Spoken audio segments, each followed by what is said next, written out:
उदयपुर गांव कभी अपनी खुशहाली और समोसों की वजह से मशहूर था। सुबह होते ही गलियों में तेल की छन-छन, आलू मटर की खुशबू और गरम गरम समोसों की आवाज गूंजने लगती। कोई मूंग दाल का समोसा बेचता, कोई पनीर वाला, तो कोई खास मसालेदार उदयपुरी समोसा।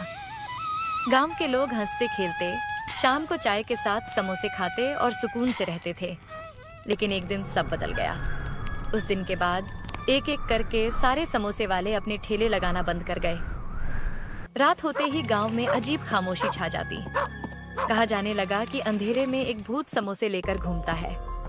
वह हर घर के सामने रुकता, समोसों की ऐसी खुशबू फैलाता कि दिल मचल जाए। जिसने भी वो खुशबू सूंघ ली, उसका मन रुकता नहीं। वह बाहर निकल आता और फिर कभी वापस नहीं आता। अब हाल ये था कि लोग सूर्य ढलते ही दरवाजे बंद कर लेते। कोई रात में बाहर कदम रखने की हिम्मत नहीं करता। इन्हीं दिनों रोहित शहर से अपने गांव लौटा। घर पहुंचते ही उसने माँ से कहा, माँ, बहुत भूख लगी है, कुछ अच्छा सा बना दो। ठीक है बेटा, आज देसी घी में मटन बनाती हूँ, तुझे बहुत पसंद आएगा। वाह माँ, तब तक मैं गांव में पुराने दोस्तों से मिलाता हूँ। गांव की गलियों में कदम रखते ही रोहित की यादें ताजा हो गईं। थोड़ी दूर पर उसके दोस्त मिल गए। एक दोस्त हंसकर बोला, अरे रोहित, कितने सालों बाद आया है यार, तुझे देखकर बड़ा अच्छा लगा। अब क्या गांव में ही रहने वाला है क्या? लगता तो वही है। माँ भी अकेली रहती है, इसलिए अब यहीं कोई धंधा खोलूंगा। तभी एक दोस्त ने आसमान की ओर देखा और घबरा कर बोला, चलो भाई, शाम होने वाली है, जल्दी घर चलते हैं। अरे इतनी जल्दी क्यों? चलो कहीं घूम आते हैं। नहीं भाई, गांव में रात को बाहर घूमना मना है। पर क्यों? रात को भूत घूमता है समोसे लेकर, गलती से भी बाहर मत आना। इतना कहकर सारे दोस्त तेजी से अपने अपने घरों की ओर चल पड़े। रोहित वहीं खड़ा सोचता रह गया। लगता है दोनों मजाक कर रहे थे। और रोहित भी घर की ओर निकल पड़ा। घर पहुंचते ही रोहित सीधे माँ के पास आकर बोला, माँ, मैं अभी दोस्तों से मिलकर आया हूँ। वो लोग अजीब अजीब बातें कर रहे थे। कह रहे थे रात को बाहर मत निकलना, कोई भूत है। माँ का चेहरा पल भर में उतर गया। हाँ बेटा, ये बात सच है। क्या माँ, तुम भी मानती हो? ये सब अंधविश्वास है। नहीं बेटा, ये सच है। हमारे गांव में सच में एक भूत है। रात को समोसे लेकर निकलता है। जैसे ही कोई उनकी खुशबू सूंघ ले, उसका मन अपने आप बाहर चला जाता है। माँ, ऐसा कैसे हो सकता है? कोई गांव का आदमी होगा जो डर फैला रहा है। नहीं बेटा, मैंने अपनी आंखों से देखा है। वो आदमी नहीं है, वो एक शैतान है जो लोगों को उठा कर ले जाता है। चलो अब खाना खाओ, मटन ठंडा हो जाएगा। दोनों चुपचाप खाना खाने लगे, लेकिन रोहित के दिमाग में वही बातें घूम रही थीं। खाना खत्म होने के बाद माँ कमरे में आकर बोली, बस बेटा, खिड़की या दरवाजा मत खोलना, आराम से सो जाना। इतना कहकर माँ अपने कमरे में चली गईं। रोहित बिस्तर पर लेट गया, लेकिन नींद कहाँ आने वाली थी। वो मन ही मन बोला, आज देख ही लेते हैं किस तरह का भूत है। रात गहरी हो गई, चारों तरफ सन्नाटा था। अचानक हवा में एक जानी पहचानी खुशबू फैलने लगी, गरम समोसों की। रोहित उठकर खिड़की के पास गया और झांक कर देखा। तभी गली के मोड़ से एक साया उभरा, सिर पर टोकरी जिससे भाप उठ रही थी। रोहित की आंखें फटी की फटी रह गईं। ये सच नहीं हो सकता। अचानक भूत सामने आ गया, खोखली आंखें, टेढ़ी मुस्कान। भूत गहरी आवाज में बोला, आओ आओ, गर्मा गर्म समोसे लाया हूँ, बस एक बार जल्दी बाहर आओ। रोहित का दिमाग सुन्न हो गया। कदम अपने आप आगे बढ़ गए। वो बाहर निकल आया। भूत खुश होकर हंसा। हाँ, ऐसे ही आओ, बहुत समय बाद कोई नया आया है। जैसे ही भूत रोहित को उठाने आगे बढ़ा, पीछे से आवाज आई, रोहित बेटा नहीं। माँ की आवाज सुनते ही भूत रुक गया। उसने माँ की तरफ देखा। कुछ पल खामोशी रही, फिर भूत पीछे हटा और अंधेरे में गायब हो गया। भूत के जाते ही रोहित को होश आया। अंदर चलो बेटा। दोनों चुपचाप घर के अंदर चले गए, लेकिन रोहित जान चुका था ये कोई अंधविश्वास नहीं था। अगली सुबह सूरज निकला तो गांव वैसा ही शांत था, लेकिन रोहित के मन में तूफान चल रहा था। वह चाय की दुकान पर दोस्तों के साथ बैठा था। अरे भाई, पहले तो चाय के साथ समोसे मिला करते थे, आजकल क्यों नहीं देते? भाई चाय के साथ क्या, इस गांव में अब एक भी समोसे का ठेला नहीं दिखेगा जब से वो हादसा हुआ है। कैसा हादसा? तुझे सच में कुछ नहीं पता? क्या मतलब? क्या नहीं पता? लगता है तेरी माँ ने तुझे कुछ नहीं बताया। ये सुनते ही रोहित का चेहरा सख्त हो गया। ओह, बिना कुछ कहे उठा और सीधे घर की तरफ चल पड़ा। घर पहुंचकर वह माँ के सामने खड़ा हो गया। माँ, सच सच बताओ, तुम मुझसे क्या छुपा रही हो? माँ ने गहरी सांस ली, आंखें भर आईं। रोहित, तुम्हारे पिताजी का एक्सीडेंट नहीं हुआ था।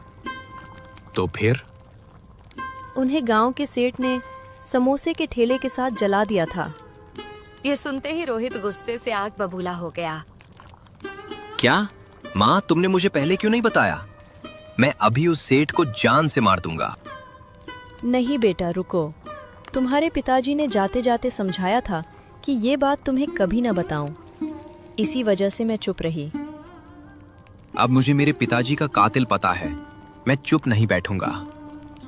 बेटा, अकेला सेठ ही कातिल नहीं था, पूरा गांव वहां था। किसी ने रोका नहीं, किसी ने बचाया नहीं। अब क्या तुम पूरे गांव को सजा दोगे? रोहित कुछ कहना चाहता था, लेकिन शब्द नहीं निकले। तुम्हें कुछ करने की जरूरत नहीं है, तुम्हारे पिताजी सब कर लेंगे। रोहित चौंका। ये क्या मतलब हुआ माँ? जो तुमने रात को देखा था वो कोई और नहीं, तुम्हारे पिताजी ही हैं। ये सुनते ही रोहित के पैरों तले जमीन खिसक गई। इसीलिए कल रात उन्होंने मुझे कुछ नहीं किया। उसने अब ठान लिया था। पिताजी, अब चिंता मत कीजिए, अब हम दोनों मिलकर आपका बदला लेंगे। रोहित का खून खौल रहा था। माँ से सच जानने के बाद उसके कदम सीधे गांव के सबसे बड़े सेठ के घर की ओर बढ़ गए। सेठ अपने आंगन में बैठा था। जैसे ही उसकी नजर रोहित पर पड़ी, वह थोड़ा चौंका, लेकिन चेहरे पर घमंड की परछाई साफ थीं। रोहित की आंखें गुस्से से लाल थीं। वह दहाड़ते हुए बोला, सेठ, 10 साल पहले तुमने जो किया था उसकी सजा तुम्हें जरूर मिलेगी। अब बस तैयार रहना। सेठ ने रोहित को ऊपर से नीचे तक देखा और बोला, तो तू रतन समोसे वाले का बेटा है? इतना आसान नहीं है बेटा। अगर तू मेरे रास्ते में आया तो अपने बाप की तरह तुझे भी मरवा दूंगा। सिर्फ 2 दिन है तुम्हारे पास, जितना जीना है जी लो। अब तुम्हारे जाने का वक्त आ चुका है। इतना कहकर रोहित वहां से चला आया, लेकिन उसके दिल की आग और तेज हो चुकी थी। घर लौटते वक्त रास्ते के किनारे उसे कुछ जला हुआ दिखा। वह रुक गया। पास जाकर देखा तो दिल जोर से धड़क उठा। वो एक जला हुआ समोसे का ठेला था। ये तो यादों की बाढ़ आ गई। यही तो उसके पिताजी का ठेला था। पास ही एक बूढ़ा आदमी बैठा था। आंखें उसी ठेले पर टिकी हुई थीं। रोहित उसके पास गया। काका, क्या ये ठेला मैं ले जा सकता हूँ? बेटा, इस जले हुए ठेले को लेकर क्या करोगे? रहने दो, ये मेरे दोस्त की आखिरी निशानी है। काका, ये आपके दोस्त की ही नहीं, मेरे पिताजी की भी आखिरी निशानी है। क्या? तुम रोहित हो? हाँ काका, अब मैं उस सेठ से पिताजी का बदला लूंगा और इस गांव में यही समोसे का ठेला फिर से शुरू करूंगा। ये सुनते ही बूढ़े के चेहरे पर उम्मीद चमक उठी। बेटा, अगर तूने ऐसा कर दिया तो मेरी आखिरी इच्छा पूरी हो जाएगी। मैं इस ठेले को फिर से चलते हुए देखना चाहता हूँ। बस कुछ दिन सब्र रखिए काका, इस ठेले का पहला समोसा मैं आपको ही खिलाऊंगा। बूढ़े के चेहरे पर बड़ी मुस्कान आ गई। रोहित घर पहुंचा और माँ से बोला, माँ, मुझे पिताजी से बात करनी है। मैं उस सेठ को रात में घर से बाहर निकाल सकता हूँ। ठीक है बेटा, आज रात मैं कोशिश करूंगी तुम्हारे पिताजी से बात करने की। रात गहरी हो चुकी थी। चारों तरफ सन्नाटा पसरा था। रोहित बार बार दरवाजे की ओर देख रहा था। माँ, पिताजी कब आएंगे? बस बेटा, थोड़ा और इंतजार कर लो, वो जरूर आएंगे। कुछ ही पल बाद हवा में वही जानी पहचानी खुशबू फैलने लगी, गरम समोसों की महक। रोहित की आंखें चमक उठी। माँ, लग रहा है पिताजी आ गए हैं, चलो। दोनों जल्दी से घर के बाहर आए। सामने वही भूत खड़ा था, हाथ में समोसों की टोकरी। जैसे ही उसने माँ बेटे को देखा, टोकरी अचानक गायब हो गई। भूत गहरी आवाज में बोला, कमला। ये सुनते ही माँ की आंखों से आंसू बहने लगे। माँ ने खुद को संभालते हुए कहा, रतन, रोहित तुम्हारी मदद करना चाहता है। वो आज उस सेठ को घर से बाहर ले आएगा। पिताजी, मेरी एक शर्त है। आपको सारे गांव वालों को माफ करना होगा। जो उस दिन वहां थे वो अब मर चुके हैं। आज के गांव वाले निर्दोष हैं। भूत कुछ पल चुप रहा, फिर उसका चेहरा बदलने लगा और वह रतन के असली रूप में आ गया। ठीक है रोहित बेटा, मैं सिर्फ उस कातिल सेठ को मारूंगा, उसके बाद मुझे मुक्ति मिल जाएगी। तो चलिए पिताजी, अभी जाते हैं। दोनों सेठ के घर पहुंचे। रोहित ने बाहर से जोर से आवाज लगाई, ओ सेठ, बाहर आओ। मुझे सबूत मिल चुके हैं। तुमने कई लोगों की हत्या की है। मैं तुम्हें पुलिस के हवाले करने वाला हूँ। ये सुनते ही सेठ डर के मारे बाहर आ गया। सामने रोहित और एक साया खड़ा था। सेठ डरते हुए बोला, रोहित, ये भूत आज तुम्हें कुछ क्यों नहीं कर रहा? तभी वह साया अपने असली रूप में आ गया। सेठ की आंखें फटी की फटी रह गईं। तो रतन, तुम भूत बनकर गांव वालों को मार रहे थे? हाँ, और अब तुम्हारी बारी है। इतना कहकर रतन ने सेठ को उठाया और जंगल की ओर ले गया, जहां इंसाफ उसका इंतजार कर रहा था। रात का सन्नाटा टूट चुका था। रोहित सेठ के घर से लौट कर आया तो माँ बाहर ही खड़ी उसका इंतजार कर रही थी। माँ, हमने पिताजी का बदला ले लिया। माँ की आंखों में खुशी और राहत एक साथ छलक आई। तभी अचानक हवा ठंडी हो गई। सामने रतन खड़े थे, शांत, मुस्कुराते हुए। कमला, रोहित, अब अच्छे से रहना। मेरा समय पूरा हो चुका है। पिताजी। लेकिन इससे पहले कि वह कुछ और कह पाता, रतन हवा में घुलते चले गए और हमेशा के लिए अदृश्य हो गए। अगली सुबह सूरज एक नई उम्मीद लेकर निकला।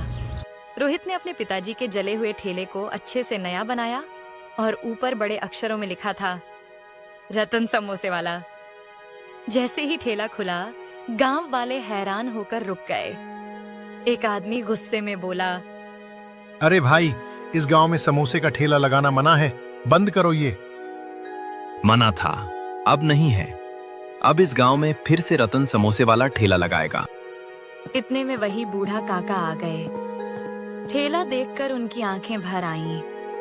रोहित ने एक गरम समोसा थमाते हुए कहा, काका, पिताजी के ठेले का पहला समोसा आप ही खाइए। काका ने कांपते हाथों से समोसा लिया, कौर किया और खुशी का ठिकाना नहीं रहा। बिल्कुल रतन जैसा स्वाद है बेटा, वही खुशबू, वही जान। रोहित की आंखें भी नम हो गईं। धीरे धीरे खबर फैल गई। लोग आने लगे। देखते ही देखते ठेले पर भीड़ उमड़ पड़ी। कई दिनों बाद गांव वालों ने फिर से समोसे खाए, हंसते हुए, खुश होकर। कुछ ही समय में दूसरे ठेले भी लगने लगे। उदयपुर गांव फिर से समोसों के लिए मशहूर हो गया। अब वहां न कोई भूत था, न डर, सिर्फ खुशबू थी, मेहनत की, प्यार की और इंसाफ की। रोहित और उसकी माँ सुकून से अपना जीवन जीने लगे। और इस तरह रतन समोसे वाले की कहानी यहीं खत्म होती है।